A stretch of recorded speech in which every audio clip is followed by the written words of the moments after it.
চাচা, আমি তো চোখে কম দেখি, দেখেন তো 500 টাকা হয়েছে কিনা। আচ্ছা দেখতেছি। মেয়েটা তো চোখে কম দেখে, 500 টাকা তো মেরেছে। যাই আমি একটা সংখ্যা বসিয়ে দিই, তাহলে তো কামাই ঠিকই হবে আমার। আচ্ছা হয়ে গেছে মা, নিয়ে যাও।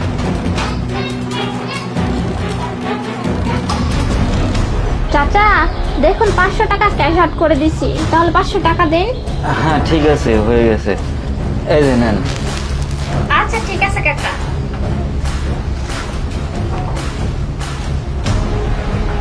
কাকা, দান তো ভালোই মারলেন, 500 জায়গায় 5,000 টাকা। আমাকে কিছু দিয়ে দেন, মেয়েটা তো অন্ধ, বুঝতে পারে নাই, সমস্যা নাই, আমাকে কিছু দিয়ে দেন। তুমি কি বলো?